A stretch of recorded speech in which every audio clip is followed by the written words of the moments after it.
நம்முடைய பத்திரிகை நண்பர்களுக்கு தெரியும், முதலாக இது சிபிஐக்கு செல்ல வேண்டும் என்ற கோரிக்கையை வைத்ததே நம்முடைய தமிழக பாரதிய ஜனதா கட்சி.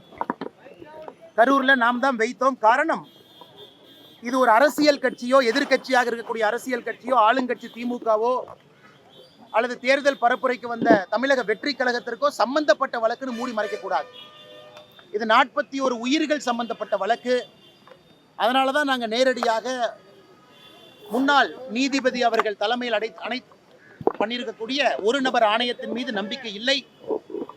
அதே நேரத்தில் சிபிஐ முழுமையாக ஒரு ஃபோரன்சிக் இன்வெஸ்டிகேஷன், முழுமையா என்ன நடந்துச்சு, யார் வந்தாங்க போனாங்க, ஆர்கனைசர் மீது தவறு இருக்கா, லோக்கல் அட்மினிஸ்ட்ரேஷன் மீது தவறு இருக்கா, கூட்டத்தில் யாராவது மர்ம நபர்கள் கலந்திருக்கின்றார்கள், இதெல்லாம் முழுமையாக ஒரு ட்ரெயின்டு ஏஜென்சி மட்டும்தான். இதற்காகவே ட்ரெயின்டு ஏஜென்சி.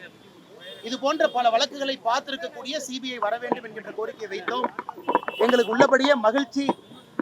பாரதிய ஜனதா கட்சியினுடைய 2 தொண்டர்களும் கூட தனிப்பட்ட வகையில் உச்சநீதிமன்றத்துக்கு போயிருந்தாங்க. அக்கா உமா ஆனந்தன் அவர்கள் தனிப்பட்ட முறையில் உச்சநீதிமன்றத்துக்கு போயிருந்தாங்க. வழக்கறிஞர் அவர்களும் தனிப்பட்ட முறையில் GS மணி அவர்கள் உச்சநீதிமன்றத்துக்கு போயிருந்தாங்க.